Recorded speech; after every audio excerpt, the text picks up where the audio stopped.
there a lack of digital footprint when it comes to the war on terror? Now, the Paris arrest may have accelerated the Brussels attacks, but with a lack of social media chatter, is the dark web breeding terror cells under the radar? Joining us now, Morgan Wright. He is a cybersecurity analyst and a former advisor to the State Department's Anti-Terrorism Assistance Program. And good morning, Morgan. So good morning. Here's a question for you. There's two schools of thought here. Either the terrorists are going old school. We found a lot of burner phones. We know about that. Or they're using the dark net. But those are two very different strategies. Which one do you think they're doing?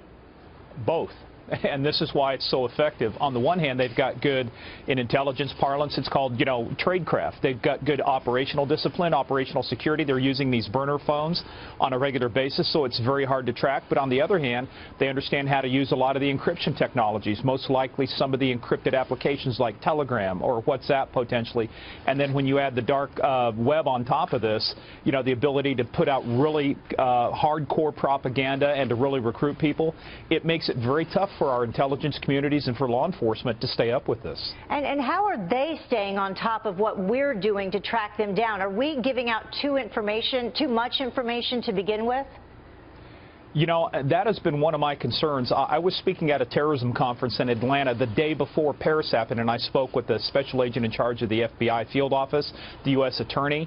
It's well known that there's 30,000 apps out there that the FBI is worried about, and many of these 55 countries build apps we have absolutely no control over. So yeah, they have a pretty good idea of what the limits of our what's called signals intelligence are right now. That's why the terrorists in Afghanistan and other places know when the satellites come overhead.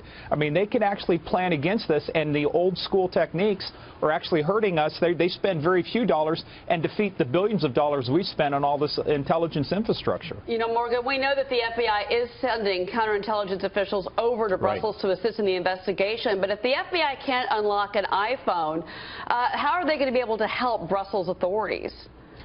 A lot of this is going to get back into what kind of human intelligence did we have? Are we tracking people? Europe, the EU obviously has a lot of open borders. I've been at those exact places in Brussels, both near the EU, the train station downtown there, the airport. And, there's just so many people coming in because the borders aren't the same as they used to be. So you've got these people moving around, so they're helping them with tradecraft. They're helping them with information and intelligence and techniques. But, guys, this is tough. This is not something that's going to be solved overnight. We'd lost a lot of our capabilities, and now we're trying to figure out how do we get it back. All right. Thank you so much. We appreciate you joining us this morning. You bet.